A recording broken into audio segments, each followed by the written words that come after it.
आपके सामने संदेश लेकर आऊंगा। तो आइए गीत को गाते हैं। यीशु मेरा सहारा, यीशु मेरा किनारा, मैं भला क्यों डरूं, मैं भला क्यों डरूं। यीशु मेरा सहारा, यीशु मेरा किनारा, मैं भला क्यों डरूं, मैं भला क्यों डरूं। ओ होशाना, गाऊं मैं तेरी वंदना। ओ होशाना, गाऊं मैं तेरी वंदना। डूबी थी जीवन नया पाप के सागर में, माझी बन के आया यीशु मेरे जीवन में। डूबी थी जीवन नया पाप के सागर में, माझी बन के आया यीशु मेरे जीवन में। ओ होशाना, गाऊं मैं तेरी वंदना। होशाना, गाऊं मैं तेरी वंदना। यीशु मेरा सहारा, यीशु मेरा किनारा, मैं भला क्यों डरूं, मैं भला क्यों डरूं। ले लिया मुझे किनारे पे, भर दिया शांति जीवन में। क्यों न मैं तेरी स्तुति करूं मेरे यीशु। ले लिया मुझे किनारे पे, भर दिया शांति जीवन में। क्यों न मैं तेरी स्तुति करूं मेरे यीशु। होशाना, गाऊं मैं तेरी वंदना। होशाना, गाऊं मैं तेरी वंदना। यीशु मेरा सहारा, यीशु मेरा किनारा, मैं भला क्यों डरूं, मैं भला क्यों डरूं। मेरे तमाम भाइयों और बहनों, मैं परमेश्वर का धन्यवाद करता हूं कि आज आपके सम्मुख ये गीत और कुछ वचनों को आपके सम्मुख पेश करने के लिए मुझे मौका मिला। उस परमेश्वर का हम धन्यवाद करते हैं। तो आइए हम वचन के साथ बातचीत करेंगे। आप हमारे साथ निकाल लीजिएगा भजन संहिता 136 अध्याय उसका 23 वचन। आज का विषय हमारा थोड़ा जनरल रहेगा, लेकिन कमजोरों को ऊपर उठाने वाली बातचीत रहेगी इस संदेश में। तो आइए हम आपके लिए पढ़ना चाहते हैं। उसने हमारी दुर्बलता में हमारी सुधि ली, उसकी करुणा सदा की है। तो मेरे तमाम भाइयों और बहनों, आप ध्यान दीजिएगा इस वचन के ऊपर। उसने हमारी दुर्दशा में हमारी सुधि ली। आपकी और मेरी कमजोरी में, आपकी और मेरी दुर्बलता में, आपकी और मेरी गिरी हुई हालत कंडीशन में उसने आपकी और मेरी सुधि ली। वो परमेश्वर आपकी और मेरी सुधि लेने वाला परमेश्वर है। मेरे तमाम भाइयों बहनों, आप जो मेरी आवाज को सुन रहे हैं, ध्यान से सुनिए। आप जब कमजोर में थे, आप जब निर्बलता में थे, बीमारी में थे, आवश्यकतापना में थे, आपके शरीर में बीमारी में आप गुजर रहे थे, लेकिन उस परमेश्वर ने आपको ऐसे कंडीशन में सहारा दिया। अगर कोई बीमार है, कोई कमजोर है, कोई गरीब है, कोई टेंशन में है, तो उस परमेश्वर को पुकारें जो आपको प्यार करता है, जो आपकी सुधि लेता है। उसकी करुणा का मतलब है दया। वह आपके ऊपर उस समय दया प्रकट कर रहा है जिस समय आप कुछ नहीं है, जिस समय आपके पास शक्ति और सामर्थ्य नहीं है, क्या कोई ऐसा परमेश्वर जो कमजोरी में मदद कर सकता हो, जो गिरी हुई हालत में मदद कर सकता हो? आज वो परमेश्वर आपको पुकार रहा है, आपकी सुधि ले रहा है, आपको करुणा यानी कि आपको दया बता रहा है। मेरे तमाम भाइयों बहनों, आज कल लोग लॉकडाउन के कारण अपने आप को बर्बादी की ओर ले चले जा रहे हैं, लेकिन खुदा आपको उस बर्बादी से आजाद करना चाहता है, आपको जिंदगी में लाना चाहता है। मेरे तमाम भाइयों बहनों, परमेश्वर के वचन की ओर आप ध्यान दीजिएगा। अगला वचन मैं आपके लिए पढ़ रहा हूं, यूहन्ना रचित सुसमाचार उसका 16 अध्याय 33 वचन मैं पढ़ रहा हूं आपके लिए। मैंने ये बातें तुमसे इसलिए कही है कि तुम्हें मुझ में शांति मिले। संसार में तुम्हें क्लेश होता है, परंतु ढांढस बांधो, मैंने संसार को जीत लिया है। यीशु मसीह आपसे बातचीत कर रहा है, यीशु मसीह आपको हिम्मत दे रहा है। इस संसार को खुदा ने यानी कि यीशु मसीह ने जीत लिया है। यहां पर यीशु खुद बोल रहे हैं, मैंने ये बातें तुमसे इसलिए कही है, इसलिए कही है कि तुम्हें मुझ में शांति मिले, यानी कि यीशु मसीह के अंदर आपको शांति मिल सकती है यारो। जब यीशु मसीह की बातों को आप मानेंगे, उसकी बातों को स्वीकारेंगे, यीशु मसीह के अंदर आपको शांति मिलेगी। संसार में तुम्हें क्लेश होता है, यीशु कहता है संसार में तुम्हें क्लेश होता है, परंतु ढांढस बांधो। ढांढस बांधने का मतलब हिम्मत रखो, विश्वास में रहो, टिके रहो। यीशु कहता आगे, मैंने संसार को जीत लिया है। यीशु मसीह ने संसार को जीत लिया है। उसने संसार के लिए क्या किया? खून दिया है। हाँ जी, शैतान को उसने हरा दिया है और संसार को उसने जीत लिया है, और संसार में आपको और मुझे रहने के लिए मौका दिया है। आप और मैं इस संसार में जी रहे हैं, तो खुदावन के कलाम के अनुसार जीने के लिए कोशिश कीजिएगा।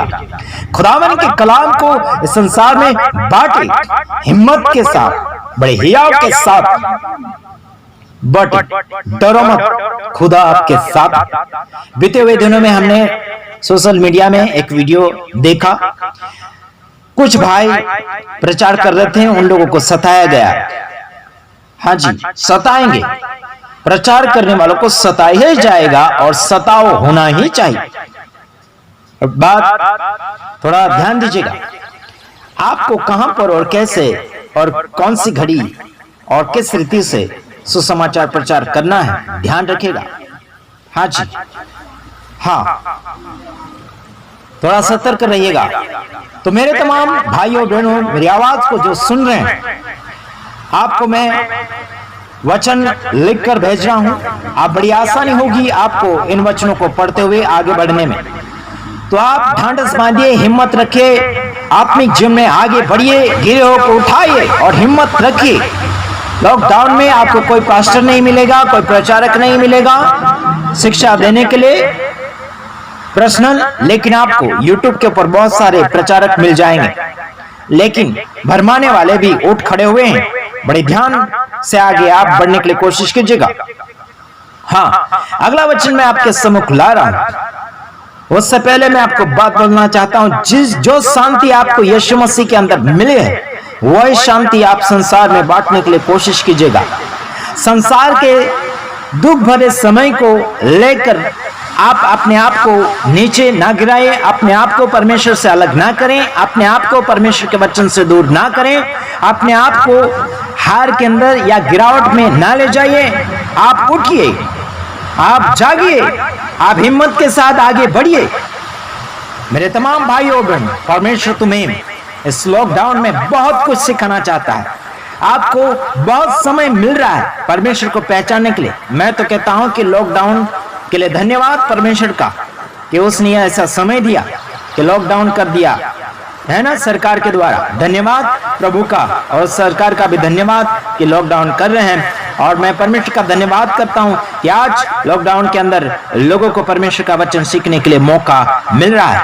बहुत लोगों के पास समय नहीं था, किसी के पास नौकरी धंधा, ये करना वो करना, बहुत सारा बहानाबाजी करके परमेश्वर से दूर चले जा रहे थे। अभी मौका है कि परमेश्वर के पास लौट कर आ जाओ। आने वाले समय में बहुत सारा प्रॉब्लम आने वाला है मेरे तमाम भाइयों बहनों। ये तो महामारी यानी कि कोरोना वायरस तो कुछ नहीं है मेरे यारों। तुम्हें जो शांति खुदा दे रहा है उसे आप अपनाने के लिए कोशिश कीजिएगा कि आपके अंदर शांति रहेगी तो आप दुख तकलीफ में अपने आप को संभाल सकते हो। आने वाला भयानक दुख आने वाला है। वो दुख है टिड्डियां आएगी। वो टिड्डियां ये नहीं जो अभी सोशल मीडिया में आप देख रहे हैं, वो टिड्डियां नहीं, मधुमक्खी जैसी बड़ी बड़ी टिड्डियां आएगी और वो काटेगी और लोगों के शरीर में फोड़े हो जाएंगे और उनको जलन जैसा महसूस होगा और उनको तड़पा कर परमेश्वर मारेगा उस दुख में। समझ रहे हो यारो? उसका कोई इलाज नहीं, दवा गोली नहीं और ना ही कोई प्रार्थना लागू होगी। हाँ जी, आप हम पर कॉल करोगे तो भी हमारी प्रार्थना के द्वारा भी ये बीमारी ठीक होने वाली नहीं है।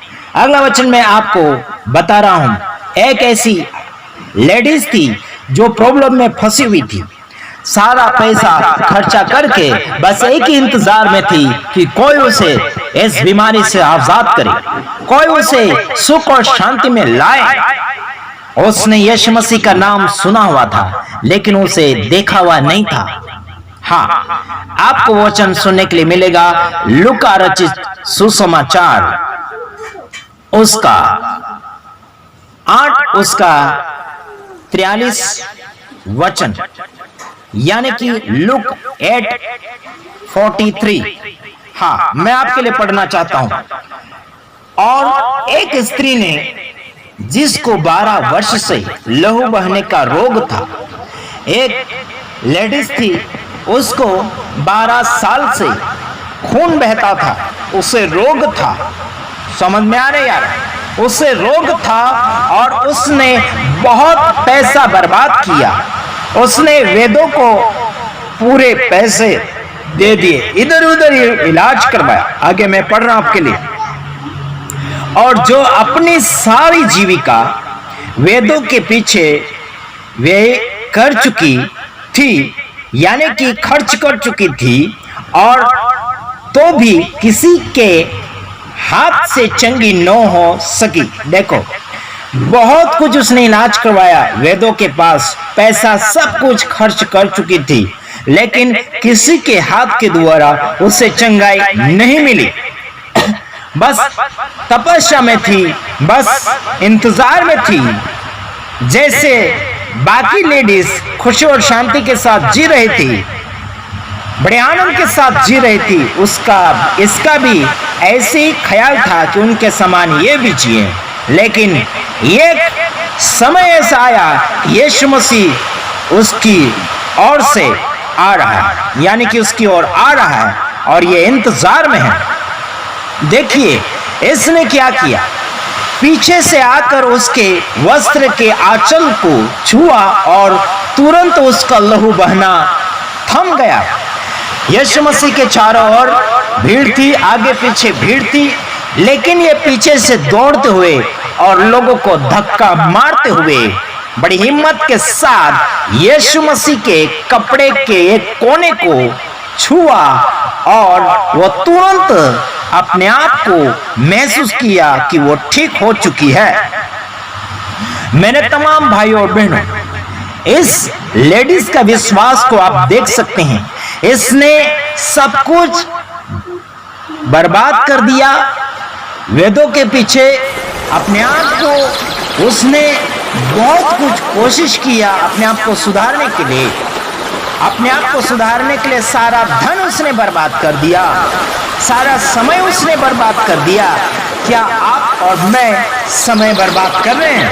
क्या आप और मैं जीवन में सुख और शांति को इकट्ठा करने के लिए हिम्मत या फिर मेहनत कर रहे हैं? मेरे तमाम भाइयों बहनों, इस लेडीज से आप सीखो। इसने इतना हिम्मत किया, इतना मेहनत किया, और उसके बावजूद भी उसको कुछ नहीं मिल पाया। लेकिन बड़ी आसानी के साथ जब उसने यीशु का इंतजार किया, यीशु की इंतजारी ने उसको जिंदगी दे दी, उसको उस बीमारी से आजादी दे दी। मेरे यार, खुदा की जब इंतजार आप करोगे, यीशु मसीह की जब इंतजार करोगे, आपके जीवन की कहानियां बदल जाएगी। आप जो सपना देखने की बातचीत करते हैं, आप सपना नहीं हकीकत देखोगे। आजकल के सपना देखना बंद करो और हकीकत में अपने जीवन में महसूस करना सीखें। मेरे यारों, इसने जो हिम्मत की, लोगों की भीड़ में लोगों को धक्का मारते हुए वो पीछे से दौड़कर यीशु मसीह के कपड़े के कोने को छुआ और तुरंत उसने अपने आप में महसूस किया कि वो ठीक हो चुकी है। तो मैं कहना चाहता हूं कि परमेश्वर के वचन को छुइए, परमेश्वर की बातों को छुइए, परमेश्वर की आवाज को सुनिए, परमेश्वर के वचन के अनुसार चलिए। थोड़ा सा भी आप परमेश्वर के वचन को लागू करोगे, आपकी आत्मिक चंगाई शुरू हो जाएगी यारो। Praise the Lord. अगर आप मेरी आवाज को सुन रहे हैं तो मैं चाहता हूं कि आप हमारे इस वीडियो को ज्यादा से ज्यादा शेयर करें और इस सेवकाई में हमारी मदद करें। अगला वचन मैं आपको सुनाना चाहता हूं। अगला वचन, सुनो, यहोवा का हाथ ऐसा छोटा नहीं हो गया कि उद्धार न कर सके, न वह ऐसा बहरा हो गया कि सुन न सके। मेरे यारो, खुदावन परमेश्वर यहोवा कभी बहरा नहीं है और ना ही वो सुन ना सके, ऐसा बहरा नहीं है। ना ही उसका हाथ ढूंढा या फिर फूका या फिर छोटा नहीं हो गया। मेरे यार, वो आपको बचाने में वो सक्सेसफुल है, आपकी आवाज सुनने में वो तत्पर है। लेकिन आपने और मैंने क्या किया है, जो परमेश्वर को दूर करके रखा है। परमेश्वर की दूरी और आपकी दूरी है ना, बीच में क्या है, मैं आपको बताना चाहता हूं। अगला वचन, अभी जो मैं आपके लिए वचन पढ़ा हूं, यशाया 59 का एक वचन आपके लिए मैं पढ़ा हूं। और पहला जो वचन मैं जो पढ़ा हूं, लूका 8 का 44, यानी कि लूका 8 का यानी कि लूक 8:44। अगर फिर मैं आपके लिए पढ़ा, मैं लास्ट में सारे वचन मैं आपको बताने के लिए कोशिश करूंगा। ओके, और अभी मैं पढ़ रहा हूं यशाया 59 का 2 वचन, परंतु तुम्हारे अधर्म के कामों ने तुमको तुम्हारे परमेश्वर से अलग कर दिया है और तुम्हारे पापों के कारण उसका मुंह तुमसे ऐसा छिपा है कि वह नहीं सुनता। देखो, कई बार आप और मैं चिल्लाते हैं, परमेश्वर मुझे शांति दे दे, मुझे ये दे दे, वो दे दे, फलाना ढेकना दे दे, सब कुछ बड़ा बड़ा लिस्ट उसको दिखाते हैं, लेकिन जिंदगी से पाप को दूर करना नहीं चाहते हैं। ये देखो, यहाँ पर फिर से पढ़ना चाहता हूं, परंतु तुम्हारे अधर्म के कामों ने तुमको तुम्हारे परमेश्वर से अलग कर दिया है और तुम्हारे पापों के कारण उसका मुंह तुमसे ऐसा छिपा है कि वह नहीं सुनता। आड़ में वो अपने आप को मुड़ा लिया है, आपके और मेरे पापों को देखकर वो अपने आप को मुड़ा कर रखा है, छिपा कर रखा है।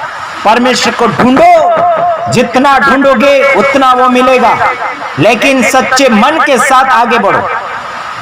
अधर्म जिंदगी में बहुत सारे उत्पन्न कर लिए हैं, जीवन में अलग अलग प्रकार के अपने मन घड़ित धर्म को स्थापित कर दिया है।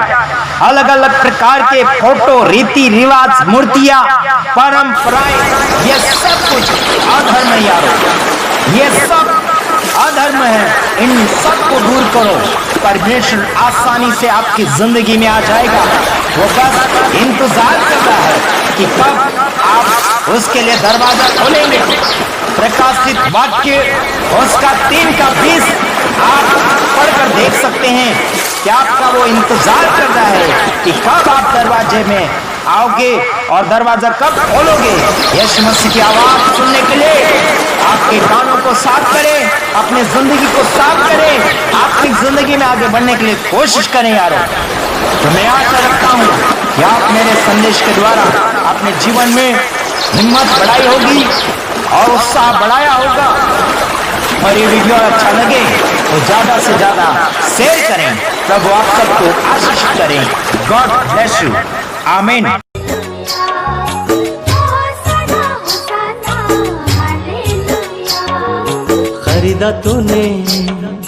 खरीदा तूने अपने लहू से, काम आऊं तेरे लिए। खरीदा तूने अपने लहू से, काम आऊं तेरे